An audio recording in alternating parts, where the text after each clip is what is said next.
It started with an itch. Just a faint tickle behind the girl's left ear, nothing more than a mosquito bite, or so her mother said. But Emma Turner knew her own body. And this felt different. Not sharp or scratchy like a scab healing, but deep, moving, like something alive was shifting beneath the skin. She scratched it without thinking, then again, harder this time. A small sting bloomed beneath her fingernail as if she'd broken the surface. When she pulled her hand away and looked at her fingers in the dim bedroom light, she expected to see blood. Instead, there was a smear of something dark, almost black. Thick, oily, and clinging. Emma sat up in bed. Her small bedroom was quiet, too quiet for a city apartment. No pipes groaning, no traffic. Just silence, like the air was holding its breath. A pale blue nightlight glowed softly from the wall socket, casting long warped shadows of her bookshelf and her pile of stuffed animals. She turned her head slowly to look at her door. It was closed. She always kept it that way, after what happened last year. After she told her mother she didn't want to see shadows standing in the hallway anymore. Shadows that didn't move unless she blinked. Her mother had smiled too tightly, told her she had an overactive imagination, and installed a brighter nightlight. As if that could scare the dark back into the corners. But the dark didn't care about lights. It lived under skin, in silence. Emma climbed out of bed, the wooden floor cold against her bare feet. She grabbed her flashlight from the drawer, a pink one with ladybug stickers, and made her way across the room. Every step felt slower than it should, like the air had thickened around her. She padded down the short hallway to the bathroom, heart tapping a strange, arrhythmic beat. The mirror was old. The kind of glass that always looked a little warped. But when she turned on the dim vanity light and lifted her hair, her breath caught in her throat. The bump had changed. It was no longer a bump. It bulged like something swollen and pressurized beneath her skin. The center had darkened, turning almost purple. And it pulsed. Emma leaned closer. She wasn't imagining it. The lump was moving. Her fingers trembled as she reached up to touch it again. This time, the surface gave slightly under her touch, like a blister ready to burst. She whimpered and took a step back. Then it happened. A faint crack split open at the center of the lump, just a sliver. And something thin, black, and gleaming poked out. It moved slowly, as if tasting the air. She didn't scream immediately. She froze. Her mind refused to accept what she was seeing. The thing, whatever it was, twitched once, then disappeared back inside. That's when she screamed. The sound echoed too loudly through the apartment, bouncing off tile and drywall. She heard the creak of her mother's bed in the next room, heard her footsteps begin pounding across the hall, but none of that made her feel any safer. Because Emma knew, deep in her gut, that the thing inside her had only just begun. The hallway lights snapped on as her mother rushed in, bleary-eyed and panicked. "Emma? What is it? What's wrong?" Emma stood frozen by the bathroom sink, pale as the marble countertop. Her hands were clenched tight around the edge. She couldn't speak, couldn't move. Her throat felt raw from the scream, but now only silence poured out of her mouth. Her mother cupped her face. "Emma, you're shaking. What happened?" Emma opened her mouth but couldn't find the words. All she could do was lift her hand slowly to the side of her neck and whisper, "It moved." Her mother blinked. "Moved?" She nodded.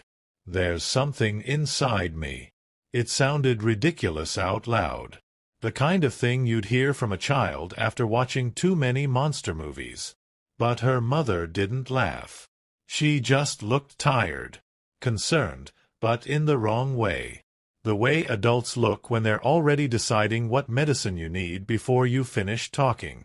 "Let me see," her mother said gently. Emma turned and tilted her head. Her mother leaned in, pushing the hair away. "It's just a small bump, honey," she said. "Probably a swollen gland." Maybe a spider bite. Emma flinched. It opened. Something came out. Her mother sighed. Not dismissive, not cruel, but that kind of adult sigh that says, "You're making something out of nothing. Honey, I think you scratched it too much. It looks irritated, but there's no cut. No hole. I promise." Emma's stomach turned. She felt it again, the faint twitch beneath the skin. But this time, it didn't feel like a single thing. It felt like several, wriggling deeper. "I want to go to the doctor," she said quickly. Her mother smiled weakly. "If it's still bothering you in the morning, we'll call Dr. Harris. I promise. But it's late. And we've both had a scare." Emma didn't want to go back to her room. Every part of her body said run, but her mother's hand was already guiding her down the hallway, her voice soft and reassuring. Back in bed, Emma curled under the covers, her skin crawling. Her mother sat beside her until her breathing steadied, brushing her hair with light fingers. "Try to sleep," she whispered. "You'll feel better tomorrow." But Emma knew something she couldn't explain. This wasn't going to get better. It was going to get worse. As her mother stood and walked quietly out of the room, Emma kept her eyes fixed on the door, terrified of the moment the light disappeared and the shadows came back. She didn't sleep that night. And by morning, the bump had doubled in size. Worse than that, it had moved. It was no longer behind her ear. It was crawling down her neck. By the time her mother noticed, it had already moved again. Emma hadn't said anything that morning. She couldn't, because saying it out loud made it real, and she still hoped, somewhere deep down, that it wasn't. That this was all some stress reaction, a nightmare dragging itself into daylight. But by lunch, she could feel it just above her collarbone. A pulsing lump, warmer than the rest of her skin. And it was moving faster now. Not just pulsing, but shifting. Searching. She stood in front of her mirror, tears running down her face, and watched as the skin along her shoulder bulged. Just slightly. But enough. Something inside her was trying to get out. Her mother called from the kitchen. "Emma, I made soup. You need to eat something." Emma covered her neck with her hoodie and didn't answer. She stared at her reflection and whispered, "What are you?" There was no answer, but there was movement. A slow, deliberate crawl toward her chest, like a finger tracing beneath the flesh. She backed away from the mirror, breathing fast and shallow. Her phone was on her dresser. She grabbed it, hands trembling, and opened the camera. She needed proof.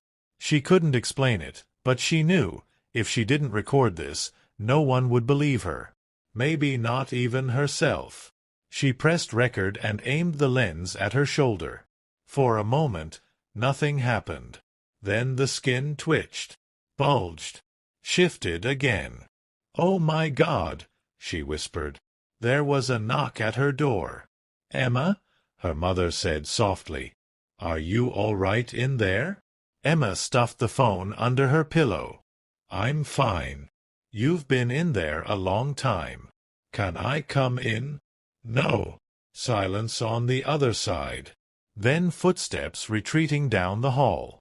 Emma slumped to the floor and pulled her knees to her chest. Her mother didn't understand. No one would. This wasn't normal. It wasn't medical. It was wrong. And the worst part, she could hear it now. A wet, squelching noise inside her chest. Faint, but constant, like something chewing. That night, she didn't bother trying to sleep. She lay in the dark, clutching a flashlight in one hand and a pair of scissors in the other. If it tried to come out again, she didn't know what she would do. But she wasn't going to let it win. Then, just after 2 a.m., the pain started. Not a pinch. Not a sting. A deep, electric stab, like her nerves were being shredded from the inside. She curled forward, gasping, trying not to scream. Then she saw it. Her skin, right in the center of her chest, began to split. Something sharp was pushing its way out. She reached for the scissors. And just before she passed out, she felt it. The thing inside her was smiling. Emma awoke on the floor. Everything was quiet. Too quiet. Her flashlight lay beside her, still on. The batteries were dying, and the beam flickered weakly across the wall. The scissors were gone. Her hoodie was soaked through, wet with blood. She sat up slowly. Her chest burned. The skin around her sternum was torn, but not cut open. It looked more like it had peeled from the inside, like something had slithered out. Emma couldn't scream anymore. Her throat was raw, her voice gone. But inside there was nothing. Not just numbness, emptiness. She staggered to the mirror. Her eyes were sunken, bloodshot, lifeless. And then she noticed something else. She wasn't blinking. She tried. Nothing happened. Her face wouldn't move. Her mouth turned upward, slowly, mechanically. A smile. But not hers. Emma backed away, or tried to. But her legs moved on their own. Her arms flexed without permission. She wasn't in control anymore. Something else was inside, watching, using her. She clawed at her face, trying to scream. Her reflection stared calmly back. Then it spoke. But it wasn't her voice. Emma is resting now. The voice was flat, too calm, too clean, as if spoken through a machine trying to mimic human tone. "Who are you?" she whispered inside her own head. But her mouth stayed shut. "You invited me," the voice said. "You fed me. I'm what comes after." Her body moved to the bedroom door, opened it, walked down the hall. Her mother was in the kitchen, chopping vegetables. She looked up and smiled. "Hey, baby. Feeling better?" Emma's mouth opened. "Yes, Mom," said the thing. "I'm perfect now." The knife in her mother's hand paused. You look different." Emma took a step forward. "Do I?" the thing said.